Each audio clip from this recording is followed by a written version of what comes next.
L'homme moderne sait-il prier? En sent-il le besoin?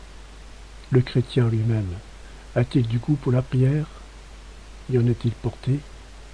Aime-t-il les formes de prière que la piété de l'Église soit déclarée officielle, c'est-à-dire proprement liturgique, nous a si souvent recommandé elle-même, comme le chapelet, le chemin de croix, l'adoration du Saint-Sacrement, l'examen de conscience, la lecture spirituelle. Personne ne voudra attribuer à la liturgie, à la célébration de la communauté ecclésiale, de la parole de Dieu, la diminution de la prière personnelle, et surtout de la vie spirituelle, de la vie intérieure, de la piété entendue dans le sens de dévotion, de l'expression, du don de l'Esprit Saint, grâce auquel nous nous adressons à Dieu dans l'intimité de notre cœur, en lui donnant ce nom si familier et grand le Père, grande Père. Pour ce qui est de nous, fils de l'Église, qu'il nous suffise de rappeler avec le fameux mot de saint Augustin, tu étais au-dedans et moi j'étais au-dehors. Le point de rencontre essentiel avec le mystère de Dieu se situe au-dedans de nous, dans ce sanctuaire intérieur de notre âme.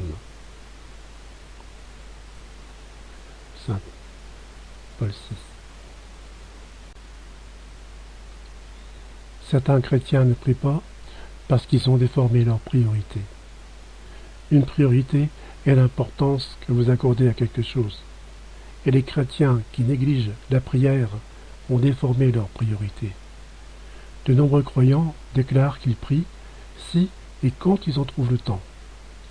Cependant, chaque semaine, rechercher Jésus-Christ devient pour eux moins important que de laver sa voiture, faire le ménage, visiter des amis, manger au restaurant, faire des courses, regarder du sport. Ils ne s'accordent tout simplement pas le temps de prier. Or, les gens n'étaient pas différents au temps de Noé et de Lot. Je vous renvoie à la Bible, si vous ne connaissez pas. Leur principale priorité était de manger et de boire, d'acheter et de vendre, de se marier et de prendre soin de sa famille. Ils n'avaient pas le temps d'écouter les messages du prochain jugement de Dieu. Ainsi, personne n'était prêt quand survint le jugement. Évidemment, rien n'a changé au cours des siècles. Pour la plupart des Américains, Dieu demeure au bas de leur liste de priorités. Et au sommet se trouve le revenu, la sécurité, le plaisir, la famille. Bien sûr, pour de nombreux Américains, Dieu n'apparaît même pas sur la liste, mais cela n'atteste pas le Seigneur autant que sur le manque de considération que lui accordent ses propres enfants. Aujourd'hui, des milliers de chrétiens traversent le pays pour recevoir la prière de la part d'un ministre particulier, un prophète ou un évangéliste. Ces croyants veulent ressentir le toucher de Dieu et connaître une quelconque expérience extatique en sa présence.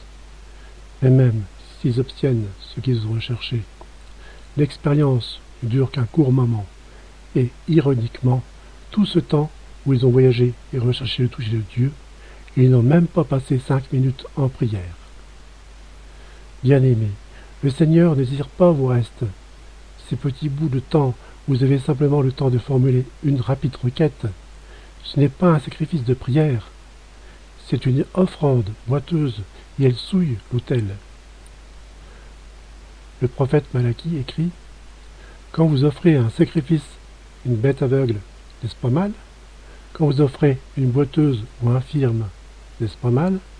Offre-la donc à ton gouverneur. Te recevra-t-il bien? Te fera-t-il bon accueil? J'ai rencontré une fois le pasteur d'une des plus grandes églises des États-Unis. Cet homme fut un des ministres les plus occupés que j'ai connus. Il m'a dit sans justification « Je n'ai pas le temps de prier ». Mais ce qu'il voulait réellement dire était « Je n'accorde aucune priorité à la prière ». Quand j'ai rendu visite à son église, je n'ai ressenti aucune action de l'Esprit de Dieu au sein de sa congrégation. En fait, c'est une des églises les plus mortes dans lesquelles j'ai eu l'occasion de prêcher. Cependant, comment pourrait-il y avoir de la vie si le pasteur ne prie pas? Le fait est qu'aucun chrétien ne mettra du temps à part pour la prière, à moins que cela devienne sa principale priorité. Au-dessus de toute autre chose, au-dessus de la famille, prier en famille, la carrière, les loisirs, tout, autrement ce sacrifice est perverti. Quelques chrétiens ne prient pas parce qu'ils ont appris à vivre sans la prière. De nombreux chrétiens pensent que ce qui est exigé d'eux est d'aller à l'église, d'adorer, d'écouter la prédication, résister au péché, faire de leur mieux. Et tout ira bien pour eux. Ces sacrifices qu'ils apportent à Dieu. Et ils pensent qu'ils lui sont agréables. J'ai passé du temps au chevet de chrétiens agonisants, qui allèrent fidèlement à l'église pendant plus de 50 ans. Ces personnes n'ont jamais manqué une réunion. C'étaient de bonnes personnes, dévouées dans leur famille. Elles pouvaient parler de tout sujet spirituel, mais elles n'avaient aucune vie de prière. Elles passaient des heures avec leur famille, ou assis devant la télé, ou s'occupant de leurs loisirs, mais elles n'avaient aucun temps en privé avec Jésus-Christ. Cela peut vous sembler sévère, mais je crois que ces personnes sont entrées dans l'éternité en ne connaissant pas leur Seigneur. Dieu ne s'est jamais approché d'elles, parce qu'elles ne se sont jamais approchées de lui. Je crains pour chaque chrétien qui a appris à vivre confortablement, avec aucune vie de prière quotidienne, qui n'a jamais eu une communion croissante avec le Seigneur. De telles personnes sont restées des étrangers pour lui, et elles seront parmi ceux que Jésus repoussera au jour du jugement. Oui, vous avez fait de grandes œuvres, vous avez guéri des malades, vous avez accompli des miracles, vous avez conduit des foules à mon royaume. Mais je ne vous ai jamais connus. Arrière de moi, étranger. Comment pourrons-nous échapper à la colère et au mécontentement de Dieu si nous négligeons le grand don de son salut? Comment pourrons-nous lui faire face le jour du jugement, quand les livres seront ouverts pour révéler que nous n'avons jamais passé le temps avec lui? Nous pourrions répondre, Seigneur, je réalise que je n'ai réservé que trop peu de temps pour toi. Je l'ai tout consacré pour moi, ma famille, ma carrière, et maintenant, je suis prêt à passer l'éternité à apprendre à te connaître. Pensez-vous qu'il serait d'accord avec cela? Non, jamais. Le fait est que vous pouvez facilement passer votre vie sans prier. Je connais même des pasteurs et évangélistes à succès qui ont appris à accomplir le ministère sans prière. Ils peuvent vous amuser, vous raconter de grandes histoires et vous faire rire. J'ai même vu un pasteur qui avait une voix, il est même passé dans une émission de télévision, mais aucune croix dans cette église, rien, vide, nul, néant.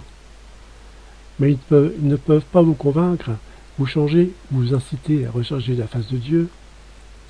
Après quelque temps, ces hommes tombèrent dans un grand désarroi, parce qu'ils devenaient de plus en plus dépendants des armes de la chair, plutôt que du Seigneur. Et leur vie était confuse de toutes parts. Les prédicateurs qui ne prient pas sont des prédicateurs sans puissance. De même, les chrétiens qui ne prient pas sont superficiels dans leur foi. Des proies faciles pour les faux prophètes, se laissant aisément égarer loin du vrai évangile. De tels chrétiens apprennent constamment, mais ils ne sont jamais matures.